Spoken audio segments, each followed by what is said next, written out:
பாபா ஓர் கருணாலயம், பாதம்தான் கமலாலயம். பாபா ஓர் கருணாலயம், பாதம்தான் கமலாலயம். சாயப்பா உறவுகள் அனைவருக்கும் வணக்கம்.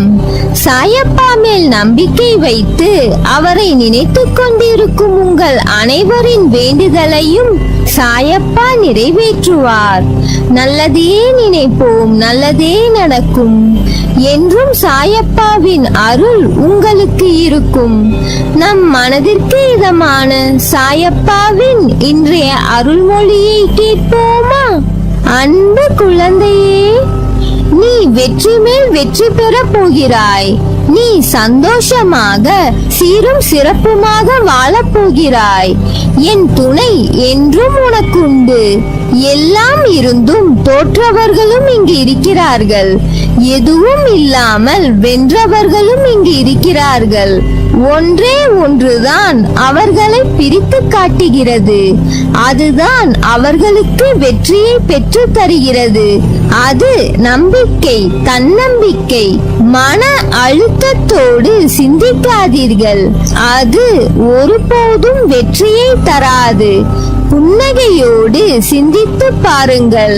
புது அறிவு பிறக்கும். வெற்றி பெறுவீர்கள்.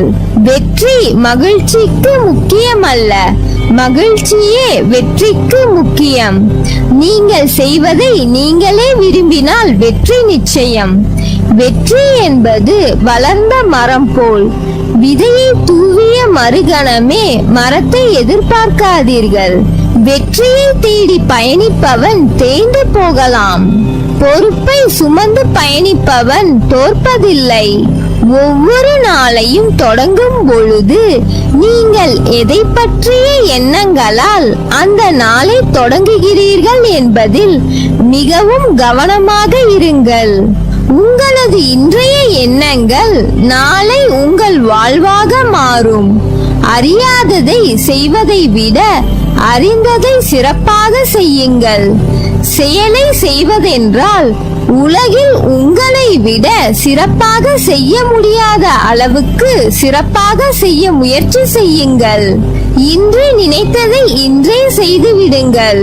நாளை என்று நாட்களை கடத்தி விடாதீர்கள். நாளை வேறொருவன் சிறப்பாக செய்து விடுவான். முடிந்தால் நாளை செய்ய வேண்டியதை இன்றே செய்து முடித்து விட்டால் வெற்றி நிச்சயம். உன்னை வழிநடத்தி உன் கவனத்தை அதில் திருப்பி வெற்றி பெற செய்வேன்.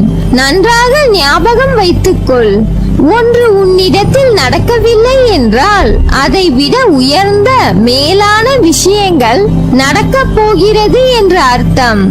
அதனால் நீ எதற்கும் பயப்படாதே, கலங்காதே. உன்னில் நிச்சயம் வெற்றி என்ற தீபத்தை நான் ஏற்றுவேன். நீ உன்னில் பார்க்கும் அனைத்துமாய் அகிலத்தின் ரூபமாய் உனக்கு நான் இருப்பேன். உன் நம்பிக்கை, பொறுமை, எதையும் எதிர்நோக்கி தாங்கும் உணர்வு, உன் பலம், உன் விசுவாசம் எவ்வளவு உன்னதமானது என்பதை நான் அறிவேன். அதனால் எல்லாம் சரியாகிவிடும். எதற்கும் அஞ்சாதே. உன்னோடும் உன் குடும்பத்தோடும் நான் இருக்கிறேன். வாழ்க்கை என்னும் பாதையில் பெரிய குழியில் தடுக்கி விழுந்தாலும் அத்தோடு நம் கதை முடிந்தது என்று கருதாமல் குழியில் இருந்து மேலே வருவது எப்படி என்று எண்ண வேண்டும். இடையூறுகள், ஐயப்பாடுகள், துன்பத் துயரங்கள் போன்றவை எல்லாம் மனித வாழ்வில் வருவது இயல்பானதுதான். ஆனால் சிலர் அதில் துவண்டு வாடிவிடுகிறார்கள். அப்படிப்பட்டவர்கள் தோல்வி பெறுவது தவிர்க்க முடியாதது. ஆனால் வெற்றியாளர்கள் எத்தகைய இக்கட்டான சூழலையும் கடந்து போய்விடுவார்கள். எதையாவது சாதிக்கும் முயற்சியில் இறங்கினால் தடைகள் உறுதியாக குறுக்கிடத்தான் செய்யும். எல்லோருக்கும் இப்படி நேர்ந்திருக்கும். ஆனால் அந்த தடைகள் நாம் பயணத்தை நிறுத்திவிடக் கூடாது. பாதையில் சுவர் குறுக்கிட்டால் ஓட்டத்தை நிறுத்திவிட்டு திரும்பி போக கூடாது. அதை தாண்டி போவது எப்படி என கண்டுபிடிக்க வேண்டும். வெற்றி எல்லாம் எடுத்தவுடன் கிடைத்து விடுவதில்லை. இடையிடையே தடைகள், மனசோர்வை உண்டாக்கக்கூடிய நிகழ்வுகள், இன்ன பிற சிக்கல்கள் எல்லாம் ஏற்படும். அதனால் தளர்ச்சி கொள்ள கூடாது.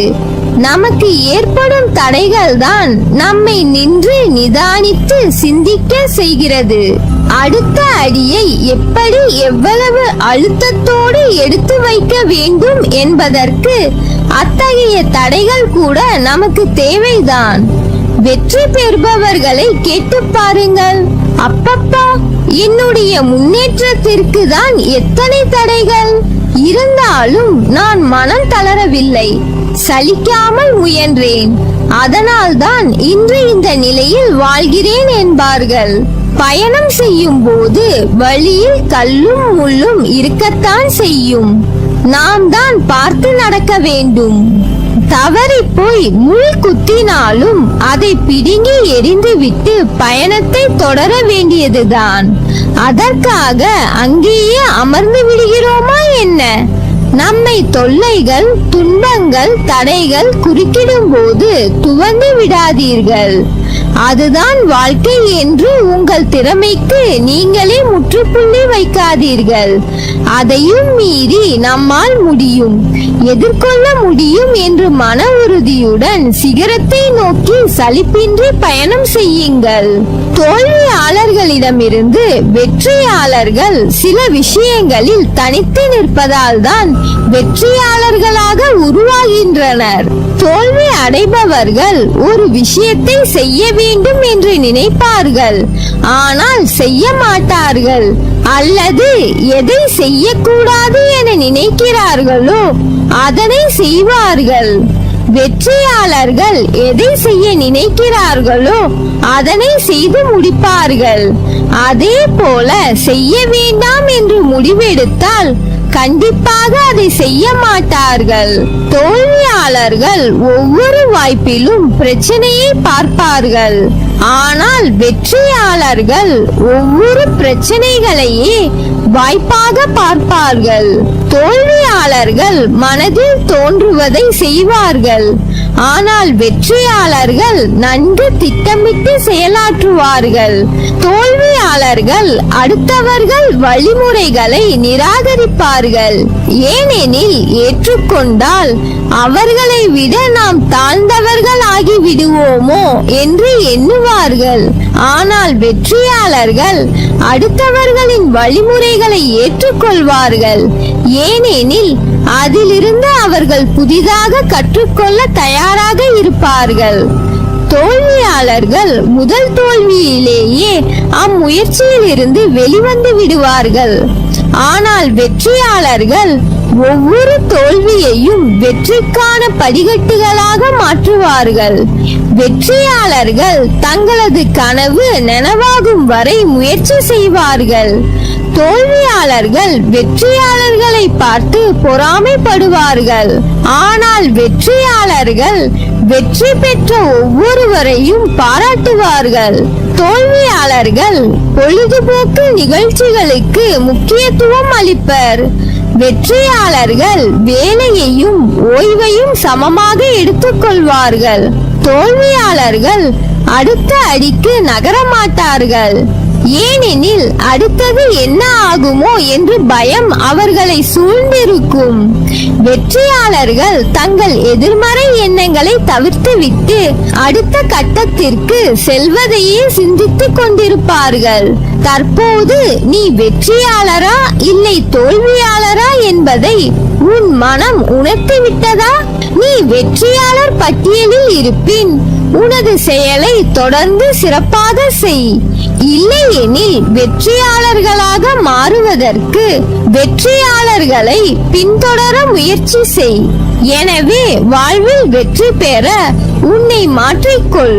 நம்பிக்கையோடு நான் கூறும் வார்த்தைகளை பின்பற்று. நான் பார்த்துக் கொள்கிறேன். நல்லதே நடக்கும். நீ என் பரிபூர்ண அருளும் ஆசீர்வாதமும் அன்பும் பெற்ற என் செல்ல பிள்ளை.